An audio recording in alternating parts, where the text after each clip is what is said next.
Escola da Graça Cast começando nesta tarde de quarta-feira para você que sabe que esse é o nosso dia de nos sentarmos à mesa e ouvirmos a palavra de Deus da melhor maneira possível, na comunhão da mesa com o nosso pastor Aloísio Silva. Pastor Aloísio que já está aqui e eu já quero te recomendar. O YouTube do pastor, você pode deixar comentários aqui embaixo, mas você também deveria se inscrever.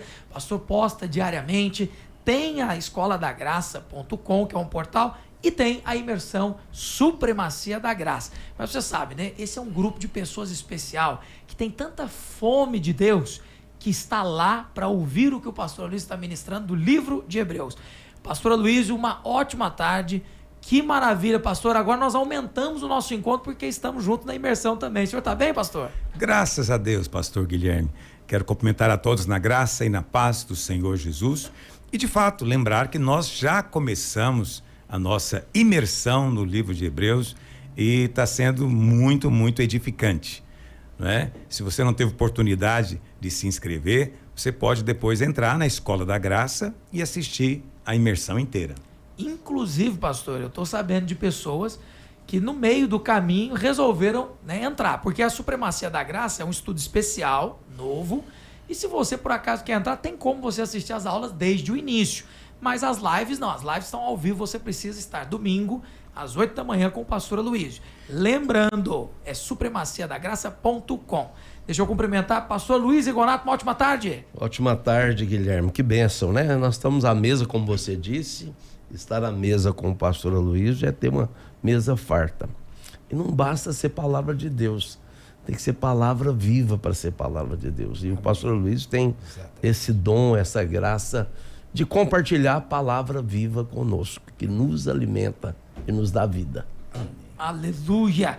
E aí, começando essa conversa viva, pastor Marcos Mota. O senhor está bem, pastor Marcos? Eu estou ótimo, Guilherme. Sempre melhor ouvindo a ministração da graça, né, o poder de Deus operando através desse evangelho maravilhoso, né, que realmente nos traz boas novas, boas notícias do Senhor. E estar aqui na presença do pastor Aloísio, pastor Rigonato, você, para mim é sempre motivo de muita alegria, viu? Aleluia! Nessa mesa de comunhão, pastor, eu sempre começo fazendo a pergunta, mas eu aproveito para perguntar o seguinte: o que o senhor mais gosta de responder, pastor Aloísio? Porque eu percebo que tem perguntas aqui que elas são repetidas, mas tem umas que surpreendem. E o senhor tem 35 anos de ministério. 37. 37 agora, você, né, pastor? Você pastor? sabe que não são poucas perguntas que realmente assim, são surpreendentes. As dúvidas se repetem. As perguntas elas se repetem. E alguém perguntou um dia, mas você não fica impaciente? Veja bem, se eu ficar impaciente, eu não vou responder nada. Porque se as perguntas de maneira geral se repetem, porque as pessoas têm quase sempre as mesmas dúvidas, né? Então não tem como. Eu preciso de estar aberto, é o meu trabalho, né? Tratar as ovelhas com carinho. Mas não vou negar, eu gosto mais de responder perguntas a respeito da Bíblia, da palavra de Deus. Isso é que me dá mais prazer. Mas também perguntas da vida cristã cotidiana. Tem pastor, todo dia tem novo convertido, pessoas que vão se convertendo, né? Principalmente no nosso meio. No nosso meio, nós somos uma igreja genuinamente evangelística. E esses novos, eles trazem a reboque as mesmas dúvidas que os mesmas dúvidas. Deve ter assim uns 10 anos que eu respondo assim, pelo menos uma vez por mês, a pergunta: e Ananias e Safira? Né? O que o senhor diz de Ananias e Safira? E Saul, então, falou ou não falou com não, Samuel? Essa aí então nem se fala, né? E aquela adivinhadora, como é que Saul consultou uma médium? Necromante. Então, essas perguntas você vai dizer, mas você não fica impaciente? Não, não fico, porque, como o Rigonato disse, as pessoas estão chegando o tempo inteiro.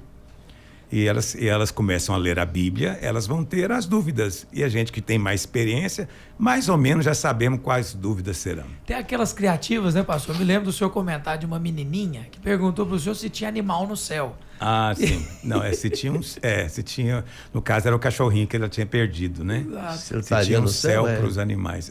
Não, se existia um céu dos animais, né? Dos animais, olha só. A Bíblia não fala realmente isso, né? Eu respondi isso para ela. Mas eu não falei isso para ela. Mas veja, se existir, quais animais merecem ir para o céu? Porque assim, se você for perguntar para algumas pessoas, no céu dela não tem gato. Se não tiver gato, ela não entra, porque ela não gosta de gato. No meu céu já não teria gato. Barata jamais. Rato. Imagina um céu, os ratos têm um céu para eles? Meu Deus. Não pode ser o nosso. O Mickey estaria perdido. Então, assim, nós temos preconceito, a gente colocou hierarquia nos animais, né? Então, um cão, um cachorro de estimação, um gato merece um céu. Mas esses animais aí, tipo lobo, hiena, urubu não pode entrar no céu. Pastor, Mas é só o nosso preconceito, né? mas é uma dúvida minha aqui. Na nova terra, os animais existirão? Eu creio que sim, eu creio que sim. Agora, essa é uma questão que realmente deixa a gente encabulado. Porque a Bíblia diz claramente que a morte entrou no mundo com pecado. Né? Então, antes, parece que não havia morte. Se não havia morte, é muito difícil a gente imaginar como era feito o equilíbrio ecológico. Pois Porque é. o equilíbrio ecológico é feito com predador e presa. Então você entra numa pirâmide, numa hierarquia, e a população de todos os animais é controlada dessa maneira. Chamar de parasitismo, né, pastor? Agora, se não tivesse essa questão de predador e presa, esse equilíbrio ecológico, os mosquitos iam reproduzir indefinidamente? O sapo podia comer mosquito. Entendeu? Aí eu acho que eu não consigo imaginar. Então, a minha ideia, e aqui você pode jogar fora, você que está nos assistindo, se você quiser, a minha ideia é que a morte existia. Mas o homem não foi criado para morrer. Mas eu acho que os animais foram criados para morrer. Essa é a minha opinião. Né? E tem outra coisa. Nós não sabemos dizer realmente o que aconteceu quando Adão pecou, porque Deus disse, a terra agora é amaldiçoada. E ela vai produzir agora pragas. Né? Então, eu fico pensando se o vírus já existia, se foi consequência do pecado, não é? Se todas essas pragas que vêm da natureza. Sim. Então, a gente nem sabe isso. Sim. Então, nosso conhecimento é muito pequeno. Muito pequeno. O senhor diz do vírus, existe uma discussão científica se o vírus é vivo ou morto. Nem sabem dizer. Sim.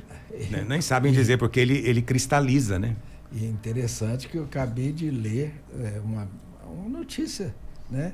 Que eles descobriram que havia no DNA do homem de Neandertal, havia lá partes de DNA de vírus já presente no DNA dele, de forma que eles ficaram com dúvidas se eles morreram por ainda causa bem que nós não disso. viemos do homem de Neandertal, né?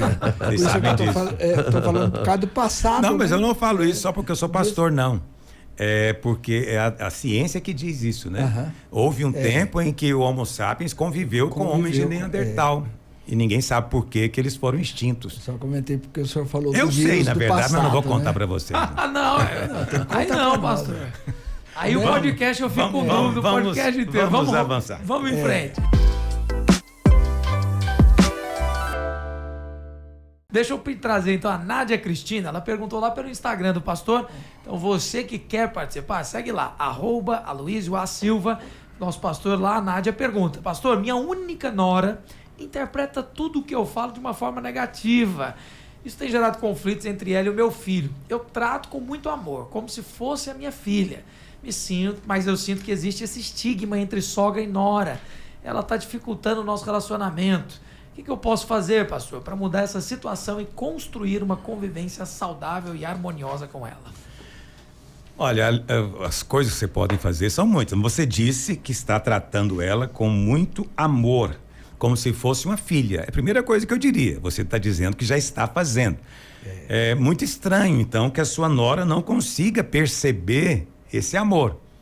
Porque, às vezes, vou te falar isso com muito amor e carinho, às vezes você transforma a crítica numa aparente expressão de carinho. Então, por exemplo, a sogra chega na casa do filho e a casa está desarrumada, os meninos ainda não tomaram banho, e ela chega e fala o quê? Filho, você gostaria de ajuda? Né? E se a outra fala, não, pode deixar. E ela diz o quê? Mas parece que você não está conseguindo. Entendeu? Aí, veja bem, ela está falando que quer ajudar. Se a nora apela, E fala, só está querendo dizer que eu não dou conta de cuidar da minha casa? Ela fala, tá vendo? Não posso falar nada. Eu só queria ajudar. Mas ela interpreta tudo negativamente. Então, minha querida, pode ser que seja um problema dela. Mas avalie um pouco. Se também não pode ser em você o problema. Não é? Se às vezes você usa dessa maneira manipulativa para criticar algo, para dizer que algo não está bom. Não é verdade? Porque há uma tendência nas pessoas, e mulher principalmente, de presumir. Elas presumem Rapidamente. tudo. É rápido, entendeu? E então, se a sogra chega e fala, não, porque o Juninho, meu filho, ele sabe, eu sei direitinho o que ele gosta de comida assim, ele gosta de roupa assada. A nora ouve e já fica chateada. A senhora está dizendo que eu não sei? É uma indireta, só está dizendo né, que eu pastor? não estou fazendo? Ela toma isso como indireta. Isso chama presumir. Interpreta como indireta. E já fica nervosa. Mas a pessoa, a sogra responde de que maneira? Não, só estou te contando. Imagina, entendeu? Então, vê, não é a melhor maneira de construir relacionamentos. Dizem que se você chegar para um homem que está ali assando um churrasco e perguntar para ele, onde você comprou essa carne? Ele vai dizer, no açougue tal. Mas se você fazer a mesma pergunta para uma mulher, onde você comprou essa carne? Ela vai responder o quê? Por que você está perguntando? Não está boa a carne? Tem algum problema na carne? Você fica assustado. Você fala, não, só queria saber onde. Qual açougue que você comprou? Não é? Então, essa mania de presumir é um problema sério. Então, a gente tem que ter muita paciência. Mas eu vou dizer uma coisa. A sogra tem maior responsabilidade. Por quê? Porque é mais velha. E se você realmente trata a sua nora como filha, então tenha paciência. Espere ela crescer. Ela vai chegar ao ponto de perceber o seu amor, o seu carinho, porque não tem nada bom que se oculte muito tempo. O que é bom vai aparecer. Então, se o seu amor é genuíno, em algum momento as pessoas vão reconhecer. É a promessa bíblica. Agora, se nunca reconhecem, é você que tem que avaliar. Agora eu estou presumindo também, pastor, porque pelo que o senhor falou, então, deve ser por isso que a comunicação, as mulheres comunicam melhor, né? Pelo menos é o que a gente percebe, melhor que os homens. Os homens são objetivos, mas a mulher, quando quer transmitir para uma criança, ela faz a criança compreender.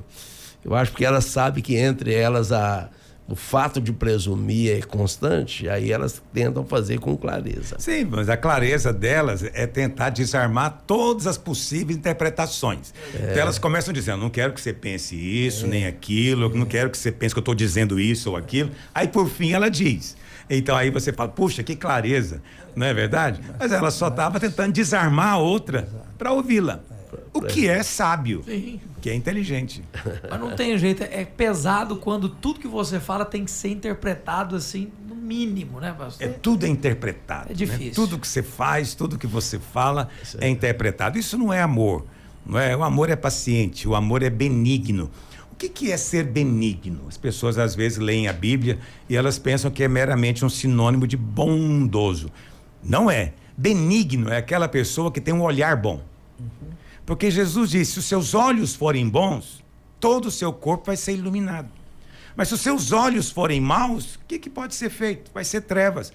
Ou seja, se você sempre está vendo a coisa de maneira negativa, está sempre vendo de maneira ruim, o problema não é a coisa em si, são os seus olhos. Sim.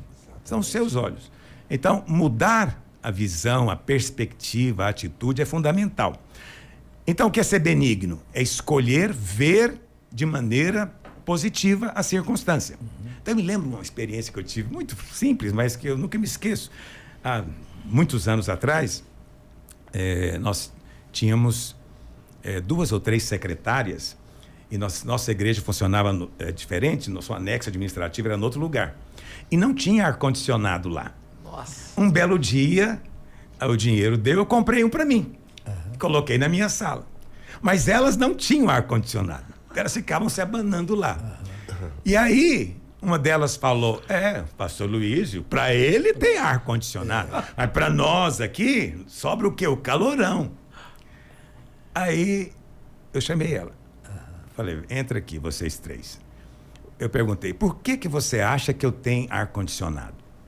é porque eu me acho melhor e eu tenho o direito de ficar no refrigerado e pronto. Ou será que eu comprei esse ar-condicionado para poder receber bem as pessoas? Uau. Prefeito, governador vem me visitar, não fica bem uma sala sem refrigeração. Será que eu estou preocupado com quem vem me visitar ou estou preocupado comigo? Elas ficaram em silêncio. Entendeu? Mas naquele dia eu disse para elas, quando você escolhe crer da pior maneira, qual que é o contrário de benigno? É maligno. Você está sendo maligno. Os seus olhos são maus. Então o outro comprou um ar-condicionado, você interpreta da pior maneira possível. Sim. Entendeu? Mas quem é benigno, ele vê com outros olhos. Entende? E quando você é benigno, todo o seu ser se ilumina. Né? E é uma escolha. É uma postura simples, é uma escolha. Eu vou acreditar no pior ou no melhor? Não, mas eu não sou ingênuo. Eu não sou inocente. Ninguém me engana, não. Pois é, porque você também gosta de julgar as motivações dos outros, tomando você mesmo como parâmetro. Isso. As pessoas julgam os outros, mas ao julgarem os outros, elas estão contando algo a respeito delas mesmas. Entendeu? Isso é muito grave. Então, quando os seus olhos são sempre ruins e você é desconfiado de tudo, você sabe, eu não confio em quem é desconfiado de tudo. Por quê? Quem é desconfiado de tudo, ele acha que todo mundo vai roubar dele, vai fazer algo com ele. Mas como as pessoas tendem a julgar os outros tendo por base elas próprias, então é claro que ela é que tem esse desejo. E fica projetando para todo mundo. Outros. Ela todo quer mundo. E o outro na então, cabeça. Eu não confio em ninguém, a pessoa desconfiada, todo mundo pensa, é muito sábio. Provavelmente não. Misericórdia. E é verdade. E o duro, pastor, é porque na prática todo mundo está lembrando de alguma história que é verdade. Na prática se aplica mesmo. Escolhe sempre a melhor possibilidade para interpretar um fato. Se depois a realidade mostrar que você estava equivocado, que realmente era uma coisa negativa, pelo menos você está em paz. Sim. Entendeu? E aquela velha história também, eu prefiro estar no time dos que foram roubados do que no time dos ladrões. Entendeu? Se eu tiver que escolher um time. Eu não quero ser roubado, mas se eu te pudesse escolher, eu não quero estar no time dos ladrões. Tu não precisa pensar como um ladrão para saber que alguém quer te roubar, né, pastor? Ser benigno é a melhor escolha. É verdade. E essa benignidade, ela pode crescer, né, pastor? Assim, eu penso comparando aqui com Provérbios 4:18, que diz que a vereda dos justos é como a luz da aurora, que vai brilhando mais e mais até ser dia perfeito. Eu acho que quanto mais a pessoa decide ser benigna, essa luz da benignidade, ela vai crescendo mais e mais. Concorda com isso, pastor? Com certeza. O crescimento espiritual envolve você ver Cristo. Você é transformado quando você vê o Senhor. Então, quando você investe tempo lendo o Evangelho e vendo o Senhor, você vai sendo transformado. Não é uma transformação completa, mas é aos poucos, de glória em glória, como o sol que nasce, mas eles chegam num ponto que se torna dia perfeito. Nós também. Nós nos convertemos, somos bebês, mas vai chegar um momento em que teremos a estatura de varão perfeito. Amém. Aleluia. Eu vou soltar então um vídeo, uma pergunta de uma jovem, a Sonora. Vamos assistir e o pastor responde na sequência. Paz, pastor Aloysio, bom dia. Então, o senhor começou o estudo de Hebreus e eu tenho uma dúvida. Eu gostaria de saber qual foi o momento mais marcante que o senhor teve em questão da revelação da graça. Bom, eu sou estudioso das Escrituras há muitos anos, então já li Hebreus nem sei quantas vezes. E é maravilhoso, porque lendo o livro e tendo que explicar, acaba que a verdade ganha novas dimensões. Né? Isso é de fato algo extremamente poderoso. E então não teve um momento só, mas teve vários capítulos em que o Espírito Santo de fato me deu uma perspectiva. Me deu uma clareza.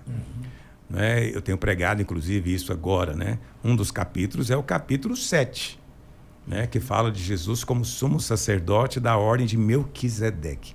E o Espírito Santo me disse, conhecer a verdade bíblica do sumo sacerdote, do nosso representante, é uma comida sólida. não é? É comida sólida. Então, eu comecei a me aprofundar nisso. E é de fato algo extraordinário, né? Jesus se tornou sumo sacerdote, mas ele não podia ser, porque na lei só os levitas podiam ser. E ele não era da tribo de Levi, ele era da tribo de Judá, não é verdade? E então, o que Deus faz? Deus mudou o sistema. E a explicação do livro de Hebreus é muito simples. Uma vez que mudou o sacerdócio, também mudou o sistema. Então o sistema mudou. Aquele sistema antigo passou. A lei, com todas as suas ordenanças, mandamentos, com todas as suas proibições, passou. Isso não significa que nós fomos deixados, vamos dizer assim, sozinhos. Não. Aquele casamento com a lei cessou, mas agora nós casamos com Cristo. Amém. Com Cristo. Se antes fazíamos a vontade da lei, agora fazemos a vontade de Cristo, pelo Espírito.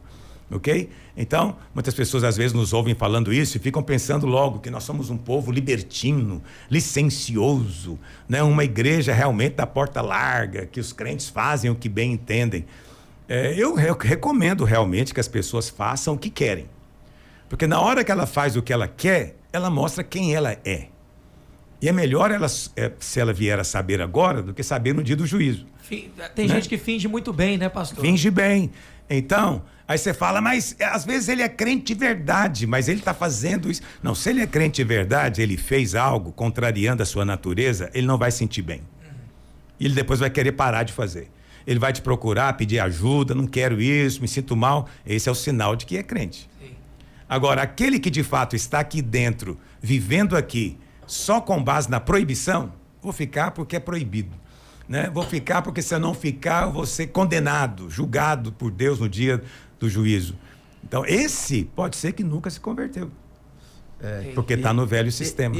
O que está no velho sistema, pastor, ele vive a vida assim, como ele vive, pelo benefício apenas, né, pastor? Não tem um relacionamento. Não tem relacionamento, até porque o relacionamento, ele depende de uma condição fundamental, amizade. Então você fala, mas espera aí, não, eu sou amigo de Deus. Então analisa comigo. Quem vive, segundo o mandamento da lei, ele vive num sistema de troca. A lei era assim, você obedece, você é abençoado, desobedece, a maldição vem. Então a lei era um sistema de troca. Quando o crente hoje resolve viver por esse sistema de troca, o que ele precisa primeiro saber? Será que eu cumpri tudo? Será que eu obedeci tudo? Será que eu fiz? Se ele for honesto, ele vai concluir o quê? Não fiz. Não fui perfeito. Não tem. Entendeu? Qual o resultado disso? Se eu não fiz, se eu não cumpri, Deus está o quê? Irado. Aí você vai ter comunhão com Deus? Impossível. Então você evita a comunhão. Exato. Esse é o motivo que muitos crentes têm uma vida de oração problemática. Por quê? Porque eles querem fugir de Deus como Adão no Éden. Não querem aproximar. Porque não há amizade. Não tem jeito de você ser amigo de alguém que você tem medo. Sim. Entendeu? Você está assustado com medo, porque a ira dele vem, o castigo vem, a mão dele vai pesar sobre você. Aí essa pessoa vai ter vida de oração? Não vai. Não vai.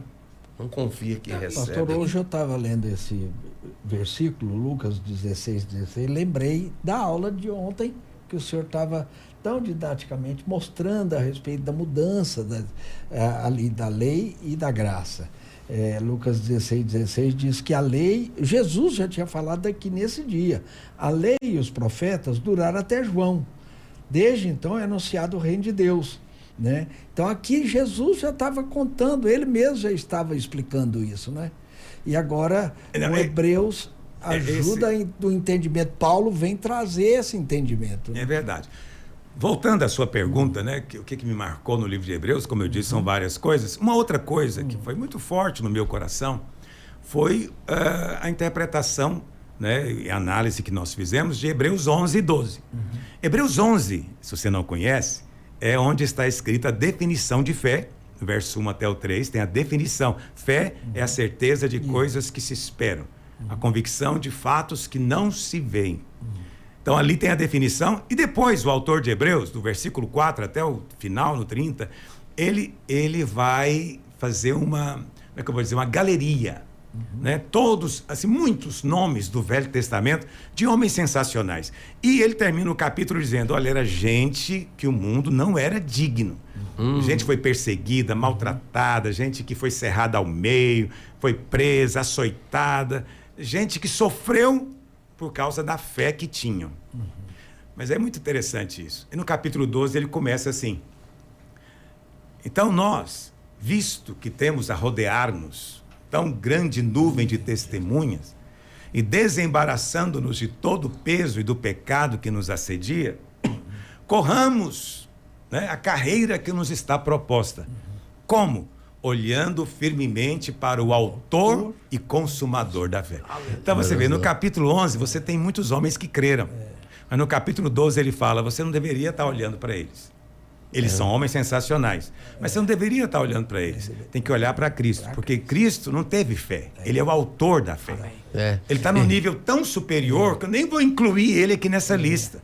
É um nível tão superior. Ele é o autor e o consumador.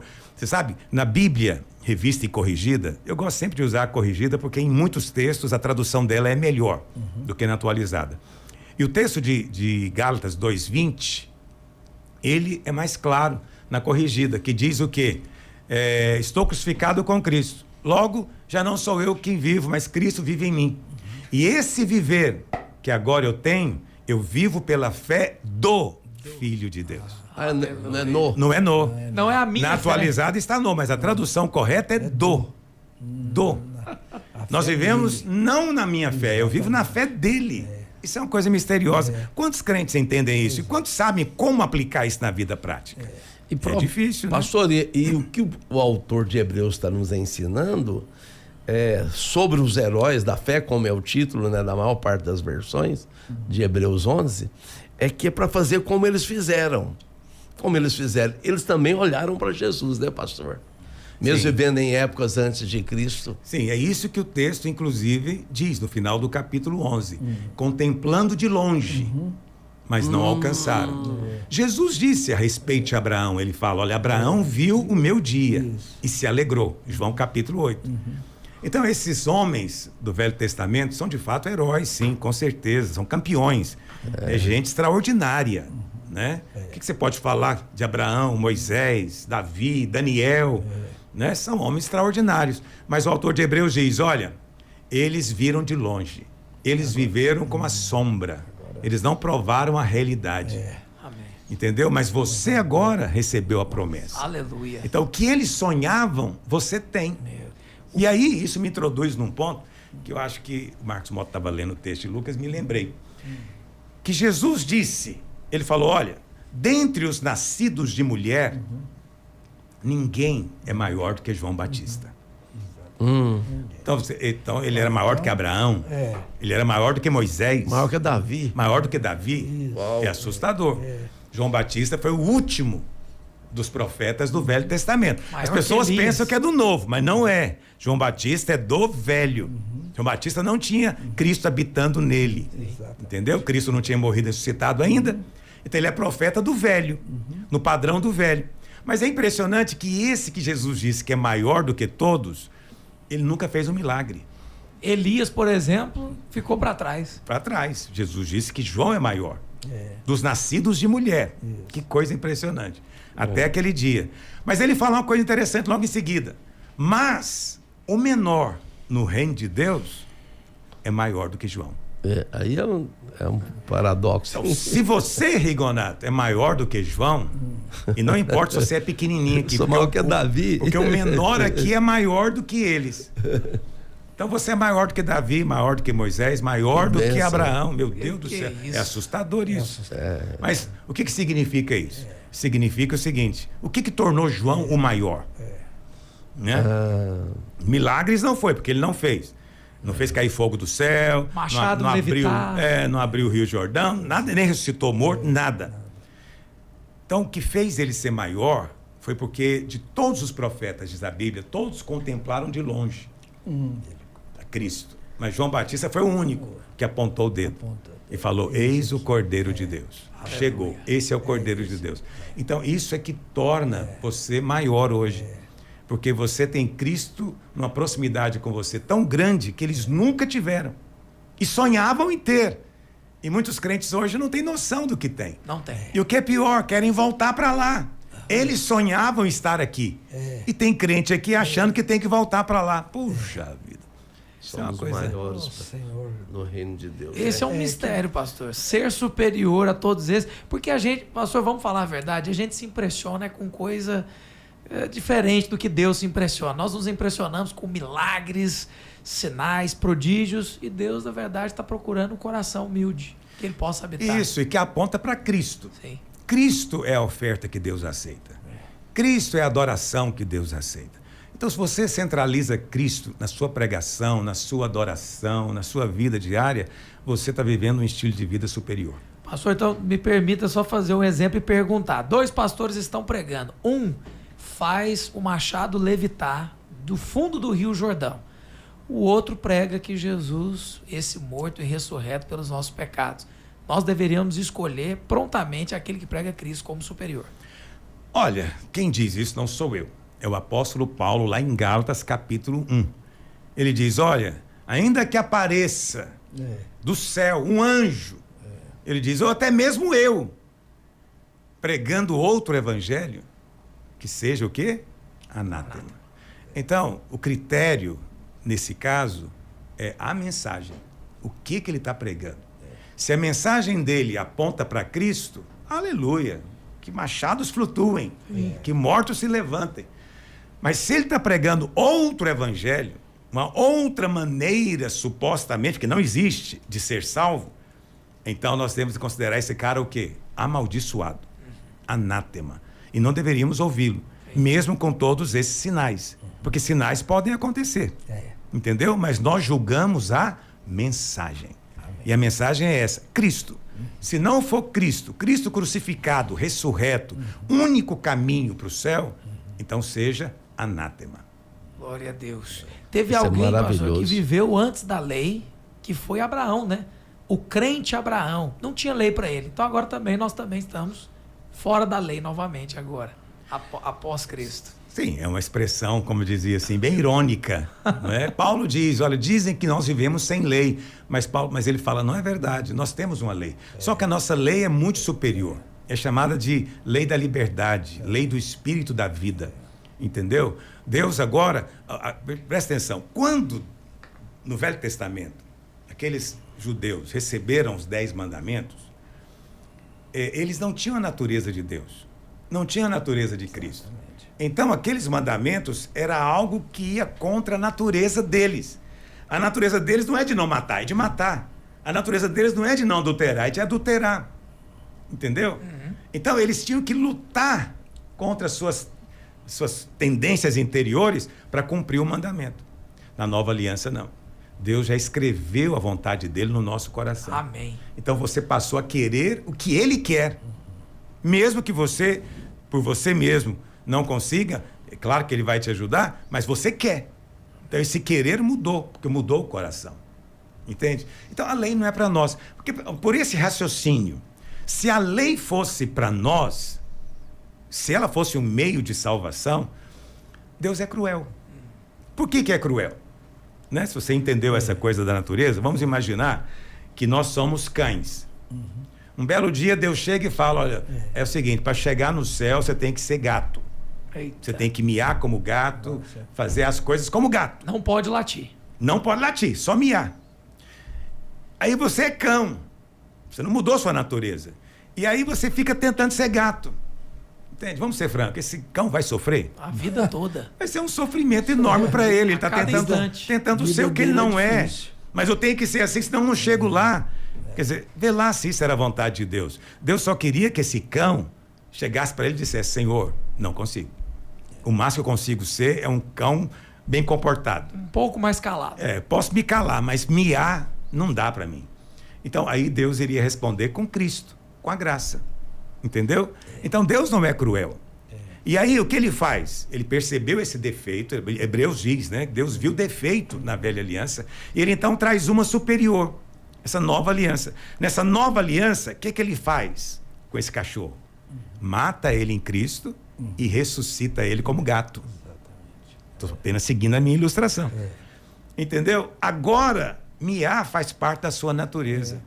Entendeu? Você pode até ter hábitos antigos de latir, mas você quer miar, porque é isso que está dentro de você. Aí você mia espontaneamente, né? Sem se esforçar. Isso, esse é o verdadeiro cristianismo, entende? Mas na cabeça das pessoas é uma questão de cumprir regras.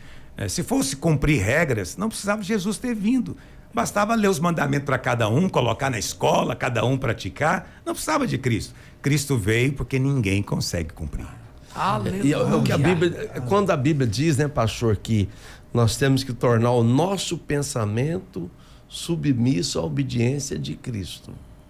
Né? A gente imagina, assim, lendo de maneira superficial, é que você tem que submeter a Cristo, né? Você volta para a lei na interpretação. Aí então você tem que ter um pensamento que é submisso, igual é submisso o pensamento de Cristo. Mas não é isso que está falando, né, pastor? O texto é como esse texto de Gálatas 2:20. Ele é um pouco difícil. Não é que ele é difícil. Ele tem a mesma característica. As pessoas tendem a ler o versículo de maneira, como é que eu vou dizer, equivocada, com base no que ela realmente imagina.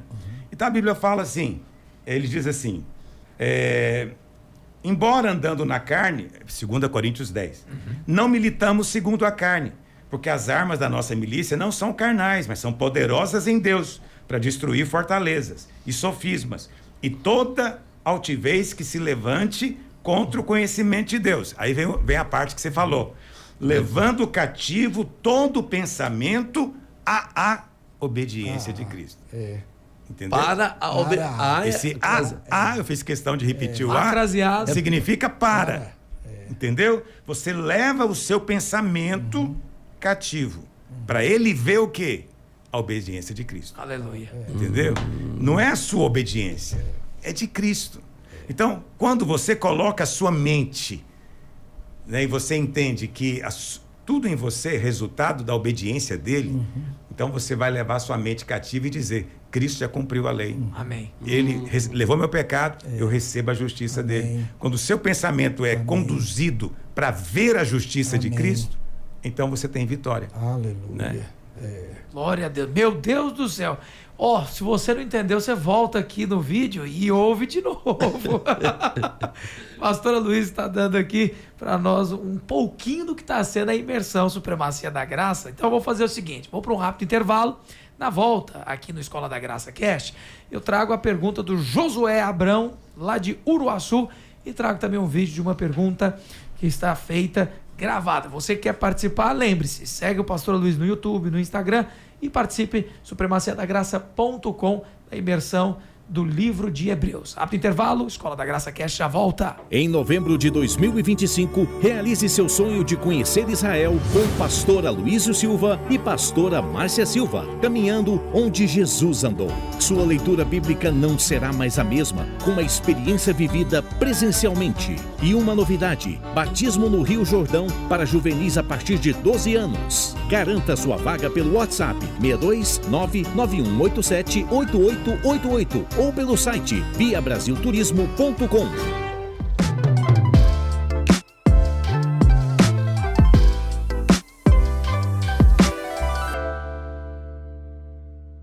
Estamos de volta ao segundo bloco do Escola da Graça Cast. Para você que acompanha no YouTube, seja muito bem-vindo. Para você que ouve na rádio, Vinha FM e todos os lugares de onde você nos alcança. Muitas pessoas, inclusive, pegam o link e enviam para alguém. Que tal você fazer isso agora? Copia o link, manda para aquele irmão que precisa ouvir uma conversa descontraída e cheia de unção. Esse é o seu momento. Pastora Luísa está aqui conosco e o Josué Abrão pergunta: Pastora Luísa, eu percebi que a presença de Deus no meio das maiores dificuldades da minha vida, fui usuário de drogas, morei nas ruas, foi a graça divina que me trouxe de volta. Hoje eu uso a minha história para ajudar pessoas. Passam pelo que eu passei e Deus foi muito generoso comigo. Apesar de tudo, às vezes eu ainda sofro com sentimento de culpa por tudo que eu fiz. Meus pais passaram, eu sinto que de alguma forma eu posso me libertar desse peso e seguir em paz. Todavia, sou feliz e grato, mas eu sei que Jesus já me perdoou, só que ainda luto para curar esse sentimento. O que a gente fala para ele, pastor? Josué. Bom, em primeiro lugar, é legal ver a sua disposição, e eu diria até mesmo um ministério, que é testemunhar o que Deus fez na sua vida, porque contra fatos não há argumento. As pessoas podem discordar das suas opiniões teológicas, mas elas não podem dizer nada a respeito da sua história, da sua experiência, né? Eu gosto muito disso. Você é como aquele cego lá de João, capítulo 9. Jesus vinha, tem um cego na beira do caminho, o Senhor vai lá, cura, mas diz para ele, olha, passou ali o lodo no olho, falou, vai se lavar no tanque de Siloé. E ele foi. E quando ele chega lá e lava, ele volta a ver. Mas ele não viu Jesus, né? Porque no momento que o Senhor fala com ele, ele está cego ainda. Então ele não sabia quem tinha curado ele. E todo mundo fica perplexo, você não era cego, como é que você voltou a ver? E os fariseus perguntam, quem te curou? E eu gosto muito da resposta dele, né? Ele diz, olha, quem ele era eu não sei. Eu sei de uma coisa, eu era cego e agora vejo. Aí é Entendeu? incontestável. Mesma coisa, qualquer novo convertido deveria ter esse testemunho. Olha, quem ele era, eu não sei te explicar a Bíblia, mas eu sei de uma coisa, eu era cachaceiro, agora eu estou sóbrio. Eu era um drogado, agora eu fui liberto. Aleluia. Eu era um adúltero, agora eu vivo com a minha esposa. Entendeu? Contra fatos não há argumentos. Então, Josué, continue fazendo isso. Amém. Conta para os outros da sua história, do que Cristo fez na sua vida. Agora, você disse que se sente culpado pelo que os seus pais sofreram no tempo em que você era drogado. Olha, é muito bom você sentir esse pesar. Puxa vida, não precisava ter feito meus pais sofrerem tanto. Esse pesar é bom, é um sinal de que você converteu, você tem um novo coração. Mas não permita isso ser transformado em culpa. São coisas distintas, não é? Fico triste pelo que eu fiz, pelo que aconteceu. Eu quero muito poder reparar qualquer coisa que é possível reparar ainda, mas não viva debaixo de condenação. Porque quando você aceita a condenação, Josué, você está dizendo que o sangue de Jesus não teve um poder completo. Entendeu? Você está dizendo que ele te perdoou, mas não completamente. Isso é uma desonra. Quando você desonra a obra do Senhor, você perde favor. Entendeu? Então, qualquer crente que alimenta, né, que aceita a condenação, está desonrando a Cristo. Está dizendo que o sangue não tem poder, não é? Então, se você crê que o sangue tem poder, e de fato, você prega isso, seu passado foi apagado, Deus não se lembra mais do seu pecado, por que você vai ficar lembrando? Amém. Não fique tentando lembrar a Deus o que a Bíblia diz que ele já esqueceu. Amém. Hebreus capítulo 8, verso 12, depois você lê em casa. Porque para com as suas iniquidades usarei de misericórdia e dos seus pecados jamais, nunca mais me lembrarei. Deus diz que não se lembra, Josué. Por que você precisa de lembrar? Não precisa. Isso tudo que tem acontecido com você é fruto desse engano. Que se você acalentar a culpa, você vai ser um cristão melhor. Mas é mentira, é falso isso. Você vai ser um cristão melhor, cheio de paz, né? Tendo perfeito acesso à presença e esquecendo as coisas que ficam para trás. Aleluia. Pastor, lembrando também, né, que nós estamos em 2025 e a palavra que Deus deu para nós, para esse ano, é restituição. O Josué não precisa ficar achando que Deus não é poderoso para restituir os tempos perdidos, os tempos de sofrimento que ele mesmo causou para pais, né? E ficar debaixo dessa condenação, né, pastor? Não, e olha, eu não sei quantos anos você tem, Josué, nem sei quantos anos tem os seus pais, mas acredite em mim, quando os seus pais olham para você agora, pregando o evangelho, eles têm uma alegria que você não é capaz de imaginar. Então, todo o sofrimento que eles passaram, agonia, orando por você, certamente, ficou para trás. Amém. Eles não estão se lembrando disso. Né? Nem estão te cobrando isso. Por que você está se cobrando? Os pais estão se alegrando com estão o felizes. Momento dele. É um alívio. É um alívio. Você tem noção do alívio que esses pais estão sentindo? Nossa. Deus ouviu nossa oração, Deus fez um milagre na nossa casa. Eles estão Verdadeiro milagre. completamente recompensados. Isso, aí o Josué fica lá acabrunhado. Ai, não sei o que eu fiz, meu pai sofreu. Para com isso, Josué. Levanta daí. E tomar até cuidado, pastor, porque histórico de pessoas que tiveram dependência é que a culpa prende eles na dependência química, né? Nós já vimos muitos casos de pessoas que estavam ali drogados, viciados, e quanto mais culpa a pessoa sente, mais afundada nas drogas a pessoa tá. Então é preciso crer que o seu pecado está perdoado. Eu sei que esse ensino as pessoas desvalorizam, né? Tem pastores que dizem que esse é uma comida muito light, mas todos estão desonrando. Não tem como você chegar a um nível de maturidade tal que você não precise mais do sangue. Isso não existe.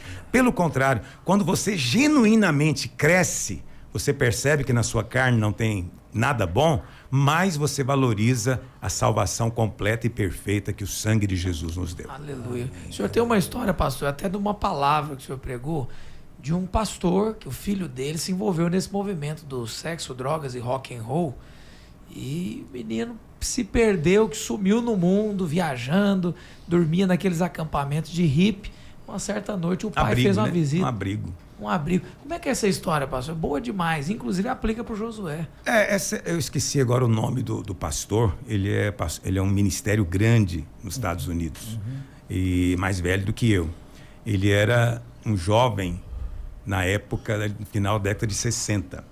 E ele então seguiu os hippies na época, isso era uma coisa muito comum. Então foi viver uma vida de droga, né? Pouco banho, pouca higiene, muito sexo. Então foi viver essa vida. E o pai dele sempre atrás dele, nunca desistia. E um dia ele estava num abrigo, numa cidade, e o pai dele descobriu que ele estava lá. E à noite o pai dele foi lá. E apenas viu ele deitado no chão, abaixou e deu um beijo nele. Levantou e foi embora. Não quis acordá-lo. Mas ele estava acordado. Meu Deus. E aquilo tocou profundamente o coração dele. Sim. E ele falou: se meu pai me ama tanto, mesmo com tudo isso que eu estou fazendo, então eu tenho que voltar para minha casa. Né? Imagina Deus. Pois é. Então, ele se converteu por causa de uma expressão, de um carinho. E eu tenho certeza, Josué, que você também tem recebido essa expressão dos seus pais. Seus pais amam você. É verdade. Então, viva confiado nesse amor. E, acima de tudo, confiado no amor de Deus. Amém. Aleluia. Vamos para a perspectiva da graça, uma notícia de uma igreja que completa mais de meio século e está com 1 milhão de membros. A igreja na Coreia do Sul. Roda a vinheta para nós.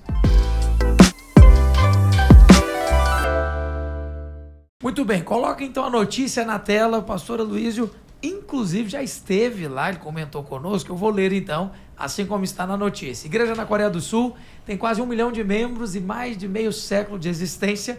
É a maior igreja evangélica do mundo. E Yoido Full Gospel Church.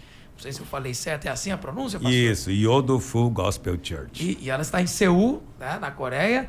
E o pastor, que no tempo que fundou, né, que hoje já não está mais entre nós, Paul Yan-Chu, foi ali afiliada à Assembleia de Deus, uma tradição pentecostal, contando aí com cerca de 800 mil membros ativos, embora já tenha ultrapassado a marca de 1 milhão de fiéis registrados ao longo da história.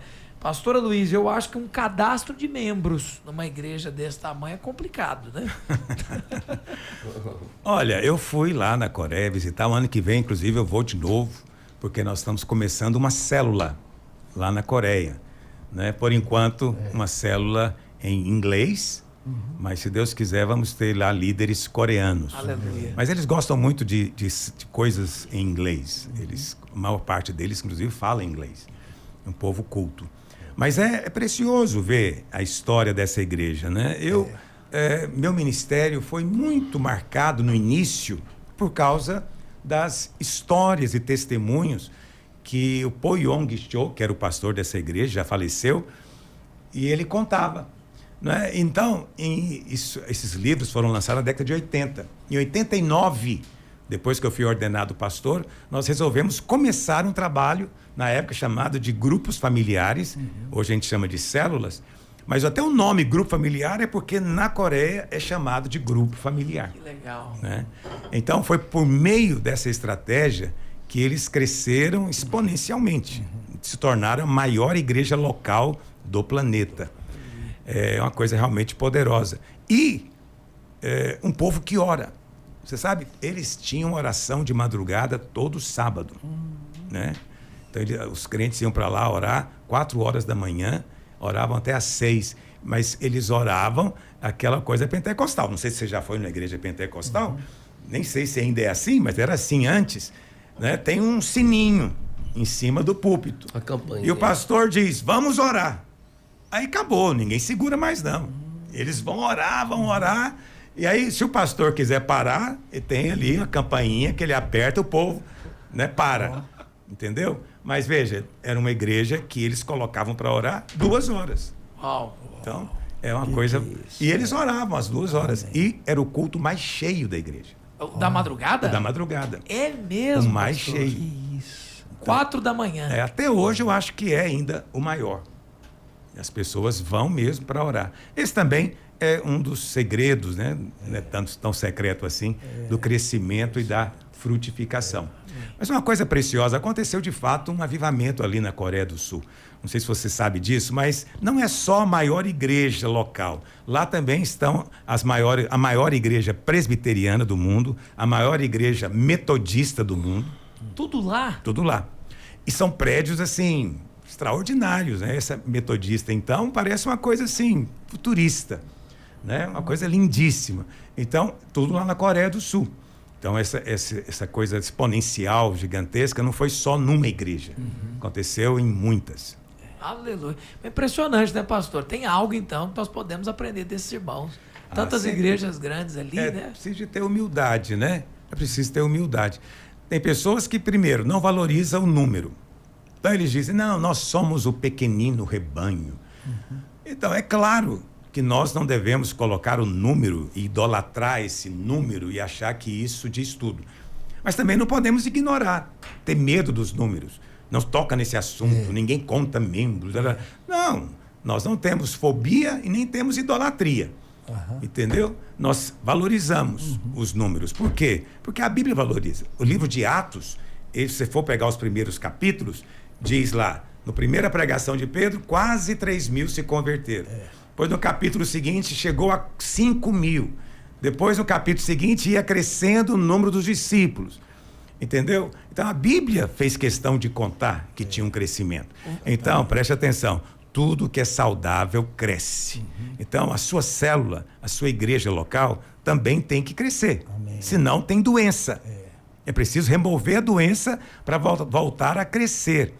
Agora, não tem que ser um crescimento explosivo, mas tem que ser aquele crescimento dia a dia.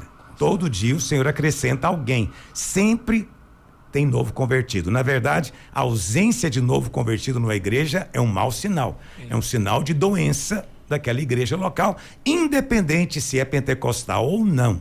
Tem igrejas pentecostais que não crescem. Né? Então, não é isso só o segredo. Mas é preciso desejar a frutificação, desejar o crescimento. Porque o Senhor dá aquilo que o seu coração deseja. Amém. Glória a Deus, muito poderoso. E a gente caminhando aqui para o bloco Isso Tem Graça, o Samuel de Balneário Meia Ponte, olha lá. Diretamente do Balneário Meia Ponte. Ele diz o seguinte: pastor, sou de uma igreja pequena aqui no meu setor. Eu tenho refletido o seguinte, meu Martim Lutero diz, pastor é feito de oração, estudo e sofrimento. Eu pergunto, ser pastor não é status, é chamado. Já tive dias difíceis, outros de muita emoção com o agir de Deus, e a caminhada tem altos e baixos. Bom humor tem sido sempre um alívio, rir para não surtar, brincar para não quebrar. Deus nos deu o dom de sorrir mesmo nas dificuldades. E ele pergunta, como manter leveza na missão quando os obstáculos são constantes e difíceis? Eu acho que ele está se sentindo culpado, pastor, por às vezes ficar engraçadinho em algumas situações. Ah, é? Ok. Mas, assim, pelo que eu entendi aqui, você está sentindo pesado. Porque a pergunta é como manter leveza, né? Como ter leveza. A maneira de você servir a Deus é com leveza. Jesus disse, venha a mim, né? Todos vocês que estão cansados, sobrecarregados, e eu vos aliviarei. Quem é que estava cansado e sobrecarregado? O contexto desse versículo, Mateus 11, 28, é a lei. A lei é que te pesa, que te sobrecarrega, Entendeu? Mas Jesus disse: larga esse jugo pesado e pega o meu jugo. Meu jugo é leve, meu fardo é suave. Então, como é que você pode ser um pastor que está cooperando com o Senhor Jesus e o seu fardo é pesado? Se é pesado, não é o de Jesus. É outro fardo. Entendeu? Eu estou há 37 anos no ministério. Eu não sinto peso no ministério. Entendeu? Não quer dizer que não tem dias de luta, de dificuldade. Tem sim. Mas mesmo nesses dias, eu consigo ter fé para superar. E eu saio do outro lado fortalecido e mais alegre ainda. Entendeu? Então, não pode ser, vou rir para não chorar. Não. Você tem que rir porque está alegre. Amém. Você tem que rir porque a alegria do Senhor encheu o seu coração. Não é verdade? Ele diz também que ri para não surtar. Isso. Não, se você está querendo surtar, meu querido, você está fazendo algo errado. Ou você não deveria ser pastor, não deveria estar ocupando essa função, ou então você não aprendeu a leveza do evangelho ainda. Amém. O evangelho produz leveza. Mas quem vive pelo sistema da lei, da cobrança, da barganha, está sempre sentindo em falta, desqualificado, porque você nunca ora o suficiente, você nunca lê o suficiente, nunca faz nada o suficiente, e aí você então vai rir para não surtar. Não, isso não é cristianismo, nem é ministério. Quando eu estou sorrindo é porque eu estou alegre. Entende? Então, isso precisa ser colocado. Agora, você fez uma definição aqui, né? Baseado no que Lutero disse. Pastor é feito de oração, estudo e sofrimento. Eu concordo completamente que esses 3 elementos têm que fazer parte, sim, de qualquer ministério. Não é verdade? Alguém fala, mas qual sofrimento? Isso é importante. Isso é importante. Só sofrer mostrar. não é uma chave, né, pastor? Não, porque tem 2 tipos de sofrimento que você vê na palavra de Deus. O primeiro tipo de sofrimento é aquele que vem por causa das maldições da lei. Deuteronômio 28. Lá tem uma lista enorme de sofrimentos. Que veio por quê? Porque a lei tinha maldições. Aí você encontra um crente que está querendo viver no padrão da lei, confiado no merecimento. O que vai acontecer com ele? Vai vir maldição. Esse é o motivo que crente sofre maldição. Não precisava. Esse sofrimento, o crente tem que ter? Não. Porque Gálatas 3,13 diz que o Senhor Jesus levou na cruz, se fez maldição no nosso lugar. Ele nos libertou da maldição da lei, fazendo-se ele próprio maldição em nosso lugar. Então, se Cristo nos libertou da maldição da lei, você não tem que viver debaixo de maldição. Então, esse sofrimento de viver uma vida doente, na pobreza, né, nunca tendo o suficiente para poder viver nem ofertar, esse sofrimento não é para você. Qual que é então, pastor? O sofrimento que Deus reservou para os crentes é o sofrimento que é resultante da perseguição. Todo crente vai passar. Paulo diz para Timóteo, olha, todo aquele que quiser seguir a Jesus piedosamente vai ser perseguido. Essa perseguição pode ter muitas faces e muitos níveis, entendeu? Num país como o nosso, não vai ter lá ninguém sendo martirizado, mas vai ter sim. Há muita perseguição. Eu já sofri demais perseguição com pessoas, agentes públicos que usam da posição dele para nos oprimir, nos multar quando nem merecíamos multa, coisas desse tipo, dificultando todo o processo. Tem irmãos que são demitidos porque se converteram, entendeu? E a empresa não quer crente lá, entendeu? Então, e tem países, esse é um nível de perseguição, mas tem países onde há um martírio. Só uma informação. Eu não tenho dados desse ano, mas eu vou me inteirar. Mas no ano passado, 2024, 180 mil cristãos foram mortos. Meu Deus. No mundo inteiro. Por causa do evangelho, pastor. Por causa da fé. Da fé. Porque creem no evangelho. Entendeu? Só por isso. Não é porque eles são pessoas fazendo coisas erradas, não. Só porque creem. Que países? Países muçulmanos, países comunistas como a China, Coreia do Norte. Entendeu? Perseguem. Então, isso é inevitável. Não tem jeito de você falar, Deus, eu não quero passar por isso. Não. Já está escrito. A perseguição virá. Você vai sofrê-la de alguma forma. Viu, Samuel? Agora, eu não sei qual o sofrimento você está falando. Não, eu sou pastor, meu salário é baixo. Pede para o seu patrão. Quem é o seu patrão? É o presbitério da sua igreja ou é Deus? Porque se é Deus, não falta dinheiro no caixa. Amém. Então, ele vai te suprir. Entendeu? Ah, mas eu não creio que Deus queira fazer isso. Pois é, tudo é de acordo com a fé.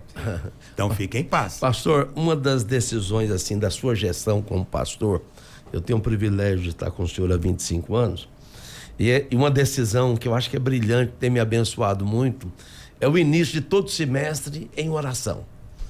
Um desses, né, alguns anos atrás, o senhor falando sobre as duas coisas que caminham juntas, ó. Você, como pastor, você vai ter tribulações, mas não é. Aí o senhor explicou o que o senhor acabou de explicar, mas o senhor tem um texto, né, maravilhoso, que eu compartilho também com o Samuel da Costa Santos aí, que é Romanos 5, né? Justificados, pois, mediante a fé, nós temos paz com Deus por meio de nosso Senhor Jesus Cristo, por intermédio do qual nós obtivemos igualmente acesso pela fé a esta graça na qual estamos firmes e gloriamos-nos na esperança da glória de Deus. E não somente nisso. E não somente nisso, né? Mas também nos gloriamos nas próprias tribulações. Meu Deus. Aí o senhor falou, porque sem tribulação não é produzida em nós nem perseverança, nem experiência, nem esperança. E o amor de Deus é derramado em nosso... A esperança não confunde. Porque o amor de Deus é derramado em nosso coração pelo Espírito Santo que nos foi outorgado. Mas como foi poderoso, e é poderoso até hoje, que eu passei a me alimentar dessa porção da palavra. É fundamental que você, que é pastor, líder na sua igreja, que você viva o Evangelho. Ah, pastor, mas isso aí parece conversa de legalista. Não, não. É verdade. Temos que viver o Evangelho. Qual que é o problema do legalista? É que ele não vive o que ele prega.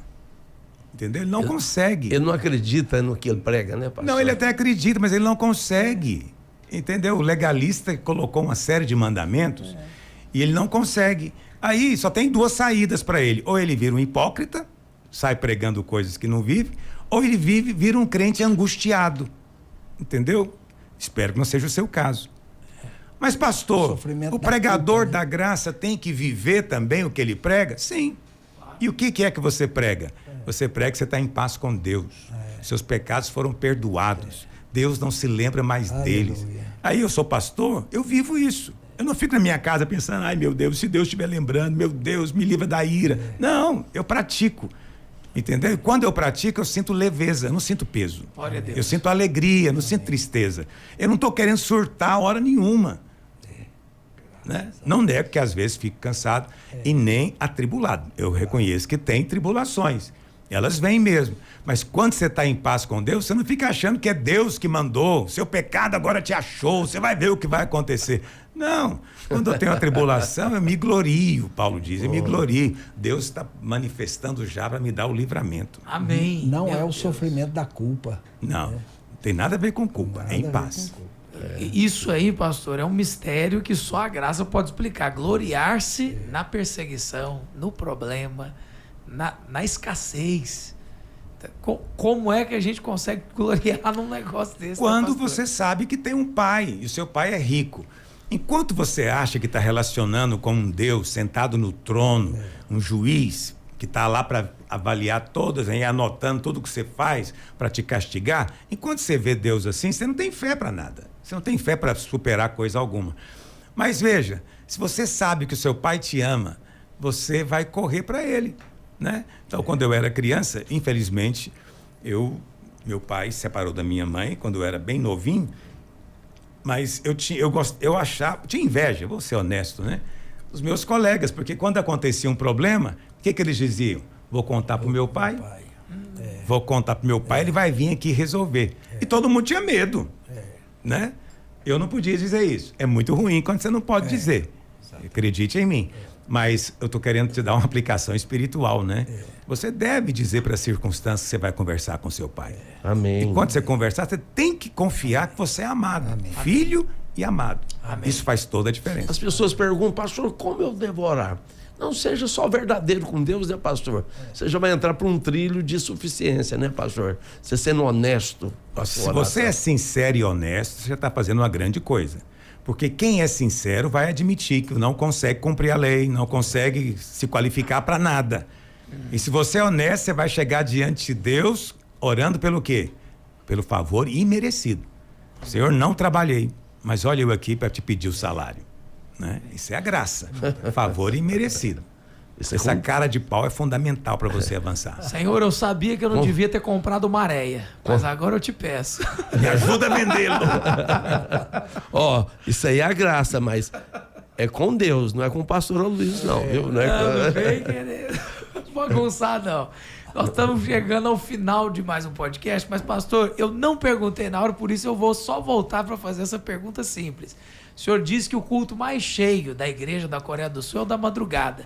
Tem algum mistério com esse negócio de orar de madrugada, pastor? Porque Jesus orava de madrugada. Tanta gente a gente vê fazendo essa oração, eles já chamam até assim, ó, oração sacrificial ao Senhor. Porque orar de madrugada é muito mais difícil do que orar meio-dia, né? Bom, depende para quem. Eu cheguei numa fase da vida que para mim madrugada não significa nada. É mesmo, pastor? Frequentemente perco o sono lá para as 4 horas da manhã e aleluia. E a vida vai para frente. Amém. Entendeu? Então, numa Alegria. igreja, porque lá na Coreia tem poucos jovens. É um país de poucos jovens, não é só a igreja. Então, numa igreja onde as pessoas são um pouco mais velhas, É mais isso fácil. não chega a ser um sacrifício. Agora, para um adolescente, um cara de 17 anos, o cara tem uma fome formidável e um sono embriagante. É mesmo. Quando o cara tem sono, ele fica embriagado. Mas olha, depois dos 60, o sono é leve. Você acorda fácil e dorme com dificuldade. É verdade. Minha mãe, ela dizia isso, né? É muito engraçado. Minha mãe, ela falava assim: velho é uma figura estranha. Dorme em todo lugar, menos na cama. É um fato da vida. Que observação Eu maravilhosa. nunca tinha ouvido, mas essa é verdadeira. Mas, dito isso, né? É claro que não existe um momento especial no dia e nem lugar. Não, eu estou no monte, eu estou no vale. Não, Deus habita em você. O cristianismo é totalmente interior. Agora, se você faz isso por imitação de Cristo, Cristo orou de madrugada. Cristo fez vigílias. Então, você pode fazer também. Mas não fique pensando que o que Deus vai te ouvir por causa do horário do relógio. Meio-dia, esquece, não vou te ouvir meio-dia. Entendeu? Não acredito nisso. Eu já ouvi até assim, óbvio que na época brincadeira, mas tem gente que acredita. A fila é menor de madrugada. Deus está com menos demanda na madrugada. É como se Deus tivesse algum limite, né? O problema é que o Japão está acordado enquanto o Brasil a gente dorme. Não é assim não. Então, o horário em si mesmo não tem nenhum poder. Assim como não tem poder o volume de voz, a repetição de palavras, não é verdade? Essas coisas de si mesmo não têm poder. Mas, no meio do poder, pode ter tudo isso. Aleluia. No meio da oração genuína pode ser oração de madrugada, vigília, mas pode ser também oração meio-dia, que, olha, não é fácil. Se for feita, pastor, como o profeta Jeremias falou em Jeremias 29:13, né? Vocês vão buscar-me-eis e me achareis quando me buscar de todo o vosso coração. É cheio de fé, de confiança, né, pastor? É infalível. É claro, esse é o caminho. Eu não vou negar, já dormi às vezes só com um lençolzinho no chão, porque eu ouvi o pastor Luiz uma vez dizendo o Otmani, que o Otmani parece que ele dizia que ele deixava um pouco desconfortável para mais facilmente ele acordar se o Espírito Santo o chamasse para orar de madrugada. É verdade, na biografia dele, do Otmani, que eu admiro muito, diz isso, né? Então ele morava num país frio, a China, o norte da China é muito frio. E ele não dormia assim com um cobertor muito quente, para não dormir demais, né? Então, Poxa vida. ele realmente tem um livrinho dele, um livro que ele fala sobre o poder de orar de manhã cedo, né? 5 horas da manhã, 4 horas da manhã. Mas isso tudo é preciso ter cuidado. Sim. Apesar da minha admiração por Otmani, ele teve uma certa influência budista, porque ele é de um país budista. Então, essa ideia, né, de esmurrar o corpo desta maneira é um pouco influência disso. Mas acredite em mim, eu prefiro mais esse caminho do que o caminho, hoje em dia, hedonista e narcisista que permeia essa geração. Com certeza. Você quer acordar de madrugada para orar? Faça, né, pastor? Isso, Aleluia. em paz. Glória a Deus. Vamos caminhar para o final. Que podcast histórico. Faz algo por alguém, envia agora o link desse programa para que alguém mais também seja abençoado. Pastor Aloysio Silva, todas as quartas estamos juntos, mas não é demais dizer que domingo nós temos live para o pessoal que está participando da imersão Supremacia da Graça. 8 horas da manhã. Exatamente. É das 8 às 9. Você que se inscreveu na imersão Supremacia da Graça, você vai receber um link. Você já deve ter feito a sua inscrição. E aí, pelo link, você vai entrar no Zoom. E pelo Zoom, a reunião vai ser ao vivo. Você vai poder fazer a sua pergunta. Evidentemente, a reunião é só 1 hora. Não sei quantas perguntas vão acontecer. Provavelmente não vai dar para responder todas. Então, a primeira, né, já tem acontecido e você está convidado para participar. Mas tem que estar inscrito. Agora, se você não vai se inscrever, não tem problema. A nossa reunião é das 8 às 9 e 10 horas temos o nosso culto, né, da família público. Né? Você pode vir com a sua família e ouvir a mesma palavra que nós pregamos na internet, no rádio, em todos os lugares. É a palavra do Evangelho da Graça. Glória a Jesus. Obrigado, pastor Aloysio. Só deixando o caminho para quem quiser participar. Ainda dá tempo, supremaciadagraça.com. Você se inscreve e domingo participa da live às 8 horas da manhã. Pastor Luiz Igonato, um forte abraço. Quarta-feira estamos de novo, juntos. Quarta-feira de novo, forte abraço em todos. E aqui, acho que você está se sentindo como eu, renovado pela palavra da graça. Aleluia. Pastor Marcos Mota, um forte abraço, pastor. Forte abraço, pastor Guilherme. Muito obrigado por mais esse tempo maravilhoso, né? Aleluia. Que cada ouvinte nosso possa realmente mudar as suas crenças, né? Amém. Porque as suas crenças, ele mudando a crença, eu tenho certeza que ele vai desfrutar de de mais coisas maravilhosas no Senhor. Aleluia. Quarta-feira que vem, não cometa a loucura de não colocar para despertar, hein? É 12:30, nós entramos no ar no podcast Escola da Graça Cast. Até lá.